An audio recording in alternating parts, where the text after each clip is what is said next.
నిజం బయటపెట్టిన దాస్, పారిజాతం చంప పగలగొట్టిన సుమిత్ర, ఆనందంలో దీప, శౌర్య, కార్తిక్, షాక్లో జోష్న, నరసింహ. ఇంతకు ఏం జరిగింది? దాస్ నిజం బయట పెట్టడం ఏంటి? మరి పారిజాతాన్ని సుమిత్ర కొట్టడం ఏంటి? అంటే దాసే నేరుగా వచ్చి సుమిత్రకు చెప్పాడా? అసలేం జరిగిందనేది వీడియోలో చూసి తెలుసుకునేద్దాం. కార్తీక దీపం, ఇది నవవసంతం. అప్కమింగ్ ఎపిసోడ్స్లో ఏం జరగబోతుందో ముందుగా తెలుసుకోవాలి అనుకుంటే వీడియోని లైక్ చేయండి, ఛానల్ని సబ్స్క్రైబ్ చేసుకోండి, పక్కనే ఉన్న బెల్ సింబల్లో ఆల్ పై క్లిక్ చేయండి. ఇలా చేయడం వల్ల అందరికంటే ముందుగా చూడవచ్చు. మొత్తం మీరు చూసుకున్నట్లయితే ఇంకా కార్తీక్ చాలా బాధపడుతూ ఉంటాడు. ఏం చేయాలి, ఎలా ఈ ఎంగేజ్మెంట్ని ఆపాలి, అటు శౌర్యని ఎలా కాపాడుకోవాలి అని చెప్పి కార్తీక్ చాలా ఆలోచిస్తాడు. దీపక్ ఎంత ఎలా చెప్తున్నా కానీ అర్థం కావట్లేదు. శౌర్య ప్రమాదంలో ఉంది. ఏ క్షణాన్న నరసింహ శౌర్యను తీసుకుపోతాడా అని నాకు భయంగా ఉంది. దీప మాత్రం తన ఊరు వెళ్ళిపోతానంటుంది. అసలు ఏంటో దీప ఎలా ఎందుకు ఆలోచిస్తుంది? నేను తనకు సాయం చేయాలని చూస్తున్నాను తప్ప తనకు ప్రమాదం రావాలని నేను చూడడం లేదు కదా. దీప మొదటి నుంచి నన్ను అపార్థం చేసుకుంటూనే ఉందని కార్తిక్ ఎంతగానో బాధపడతాడు.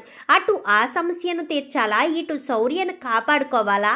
శౌర్య ఎక్కడో ఉంటే నేను ఎలా కాపాడుకోగలను?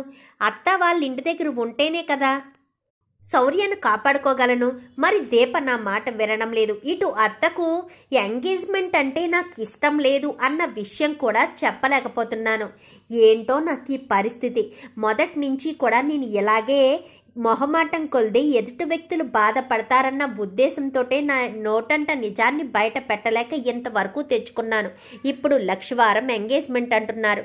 ఎంగేజ్మెంట్ని ఎలా ఆపాలి, ఎవరికి చెప్పాలి, ఎవరు నా మాట వింటారు, ఎంగేజ్మెంట్ను ఆపుతారు అంటూ ఇంకా కార్తీక్ అయితే బాధపడుతూ ఉండగా వెనక్కి నుంచి కార్తీక్ భుజం మీద అయితే ఎవరో చెయ్యి వేసినట్టు అనిపిస్తుంది.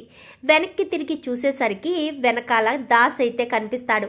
అప్పటికే కార్తీక్ కళ్ళల్లోంచి నీళ్లు వస్తూ ఇంకా దాసుని చూసి తన మొహాన్నీట తిప్పుకుని ఇంకా కళ్ళు తుడుచుకునేసరికి ఏమైంది కార్తీక్ బాబు అని చెప్పాను. కానీ మీరా మామయ్య చెప్పండి అనగానే ఏంటి దేని గురించో బాగా ఆలోచిస్తున్నావు, కళ్ళంట నీళ్లు కూడా వస్తున్నాయి, ఎప్పుడూ ధైర్యంగా ఉండే నువ్వు ధైర్యాన్ని కోల్పోయి బాధపడుతున్నావంటే ఎంత కష్టం వచ్చుంటుందో చెప్పు కార్తీక్ అని చెప్పనగానే ఏమీ లేదు మావయ్య అని చెప్పనేసరికి నేను మీ సొంత మామయ్యని అయ్యుంటే ఖచ్చితంగా చెప్పేవాడు కదా, నేను మీ సొంత మామయ్యని కాదు కాబట్టే కదా నువ్వు నాకు చెప్పడం లేదు అని చెప్పి ఇంకా దాస్ అనగానే అది కాదు మామయ్య, మిమ్మల్ని నేను ఎప్పుడూ పరాయి వ్యక్తిలా ఎప్పుడూ అనుకోలేదు, మిమ్మల్ని సొంత వాడిలాగే అనుకున్నానని చెప్పనగానే నీకొచ్చిన కష్టం ఏంటో చెప్పు, నాకు తోచిన సలహా నేను ఇస్తాను కదా అని చెప్పనేసరికి ఏం లేదు మావయ్య, జోష్నకు నాకు ఎంగేజ్మెంట్ అని అంటున్నారు.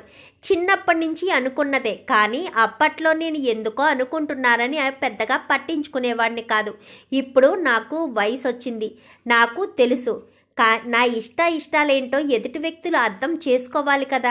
వాళ్ళ ఇష్టాన్ని నా మీద రుద్దితే నేను ఎలా ఇష్టం లేకుండా జోష్నతో పెళ్ళికి ఒప్పుకుంటాను, ఆ విషయం వాళ్ళకు చెప్పలేకపోతున్నాను అని చెప్పనేసరికి ఇదేనా నీకొచ్చిన సమస్య అని చెప్పాను. కానీ అవును ఇదే మామయ్య, ఎవరిని బాధ పెట్టకుండా ఏం చేయాలో అర్థం కావట్లేదు అని చెప్పాను. కానీ దీనికి నా దగ్గర ఒక సలహా కాదు, నా దగ్గర ఒక చిట్కానే ఉంది. నువ్వు ఎవరైతే నీకు బెదిరిస్తున్నారో వాళ్ళు నోరు మూయించడానికి ఇదొక ఉపాయం అనుకో అని చెప్పాను. కానీ నన్ను ఎవరు బెదిరిస్తున్నారని చెప్పాను. కానీ మా అమ్మే కదా, నాకు బాగా తెలుసు అని చెప్పనేసరికి ఏంటి మావయ్య, పారు నన్ను బెదిరిస్తుందన్న విషయం నీకెలా తెలుసు అని చెప్పాను. కానీ తెలుసు, ఎందుకంటే తన లక్ష్యం అదే కదా, నీకు జోష్నకు ఖచ్చితంగా పెళ్లి చెయ్యాలనే చూస్తుంది. దానికి ఎంతవరకు వెళ్ళడానికైనా వెనకాడదని చెప్పాను. కానీ ఎందుకు మావయ్య అంత పట్టుదల అని చెప్పనేసరికి ఎందుకంటే తను తన సొంత మనవరాలు కదా, ఆ ఇంటి వారసుని పెళ్లి చేసుకుంటేనే కదా ఆ ఇంటికి యజమానురాలు అవుతుంది అని చెప్పనేసరికి ఏంటి మావయ్య, పారు సొంత మనవరాలేంటి, కాదు కదా అని చెప్పాను. కానీ కాదని మీ అందరికీ తెలుసు, కానీ మా అమ్మకు తెలియదు కదా, మా అమ్మకి తెలిసింది సొంత మనవరాలే అని చెప్పనేసరికి ఒక్కసారిగా కార్తీక్ షాక్ అవుతాడు. నాకు నువ్వేమంటున్నావో అర్థం కావట్లేదు మామయ్య అని చెప్పాను. కానీ చెప్తాను కార్తీక్, నీకు అర్థమయ్యేటట్టు చెప్తాను.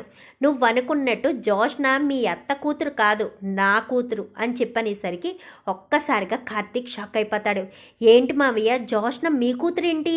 మరి సుమిత్ర అత్తయ్య కూతురులాగానే కదా ఇప్పటి వరకు ఉంది అని చెప్పాను. కానీ ఉండేటట్టు మా అమ్మ చేసింది. మా అమ్మే కదా తన రక్తమే ఆ ఇంటి వారసురాలుగా ఉండాలన్న ఉద్దేశంతో చిన్నప్పుడే మీ అత్త కూతుర్ని మీ అత్తకు దూరం చేసి చంపాలని చూసింది అని చెప్పనేసరికి, అంటే మా అత్త కూతురు నా మరదలు చనిపోయిందా మావయ్య అని చెప్పాను. కానీ లేదు, తను చావును సైతం జయించి బ్రతికే ఉంది అని చెప్పాను. కానీ తను ఇప్పుడు ఎక్కడ ఉందో నీకు తెలుసా మావయ్య, ఎలా ఉందో నీకు తెలుసా అని చెప్పాను. కానీ నాకేంటి, నీకు కూడా చాలా బాగా తెలుసు, నీకు పరిచయం కూడాను అని చెప్పాను. కానీ ఏంటి మావయ్య, మా అత్త కూతురు సుమిత్ర అత్తయ్య కూతురు నాకు పరిచయమా, ఎవరు మావయ్య అని చెప్పాను. కానీ నువ్వు ఎప్పటికప్పుడు కాపాడుతూ తన కోసమే తాపత్రయపడుతూ ఉంటావు కదా దీపనే మీ అత్త కూతురు అని చెప్పనేసరికి ఒక్కసారిగా కార్తీక్ షాక్ అవుతాడు. ఏంటి మావయ్య, దీప మా అత్త కూతురా అని చెప్పాను. కానీ అవును, అక్కడ నుంచి తీసుకువెళ్ళిన రౌడీ ఒక బస్ స్టాండ్లో వదిలేస్తే దీప తండ్రి కుబేరే తనను తీసుకువెళ్ళి కన్నబిడ్డలా చూసుకున్నాడు. సుమిత్రాదేవి కూతురన్న విషయం అనసూయమ్మకు తెలియదు, కానీ కుబేరు సొంత కూతురు కాదన్న విషయం మాత్రం తెలుసు అని చెప్పనేసరికి, సరే మామయ్య, చాలా థ్యాంక్స్ మామయ్య, ఇంత గొప్ప అయిన వజ్రాయుధాన్ని ఇచ్చావు, చాలు, ఇంకా ఈ ఎంగేజ్మెంట్ని ఎలా ఆపాలో నేను చూసుకుంటాను అని చెప్పి కార్తీక్ అయితే గబగబా ఇంటికి వెళ్తాడు. అత్త అని చెప్పాను. కానీ ఏంటి కార్తీక్ అని చెప్పనేసరికి, ముందు నీతో ఒక విషయం అర్జెంటుగా మాట్లాడాలి అని చెప్పాను. కానీ చెప్పు కార్తీక్ అని చెప్పనేసరికి, ఇక్కడ కాదత్తా, బయటికి రా అని చెప్పి ఇంకా బయటికి తీసుకువెళ్తాడు. ఇంకా చుట్టూ ఎవరున్నా కానీ వినిపించినంత దూరంలోనే ఉంటూ, ఏంటి కార్తీక్ ఇక్కడికి తీసుకొచ్చావని చెప్పాను. కానీ మీకు ఒక నిజం చెప్పాలి అత్తయ్య, ఇప్పుడే దాస్ మామయ్య చెప్పారు, దాస్ మామయ్య అంటూ పిలిచేసరికి దాస్ అయితే వస్తాడు. ఏంటి అని చెప్పాను. కానీ ఏంటి దాసు నువ్వొచ్చావని చెప్పాను. కానీ నేనే తీసుకొచ్చానత్త, చెప్పు మామయ్య అని చెప్పాను. కానీ ఇంక మొత్తం అంతా కూడా చెప్పుకొస్తాడు. ఒక్కసారిగా ఇంకా సుమిత్ర కళ్ళల్లోంచి నీళ్ళు వస్తూ ఉంటాయి. ఏంటి అత్తయ్య అంటూ ఎంతో ప్రేమగా పిలిచాను, నా కన్న బిడ్డని నా నుంచి పురిట్లోనే దూరం చేసిందా, నా బిడ్డ ఇప్పుడు ఇన్ని కష్టాలు పడుతుందా అని చెప్పి సుమిత్ర అయితే ఎంతగానో బాధపడుతూ ఉంటుంది. ఇంక వెంటనే సుమిత్ర దీప ఎక్కడుంది కార్తీక్ అని చెప్పనేసరికి కార్తీక్ అయితే దీప దగ్గరికి తీసుకువెళ్తాడు. ఇంకా దీపని పట్టుకుని ఎంతగానో ఏడుస్తూ ఉంటుంది. ఏమైందమ్మా అని చెప్పాను. కానీ నిజం తెలిసింది అని చెప్పనేసరికి ఒక్కసారిగా షాక్ అయిపోతారు.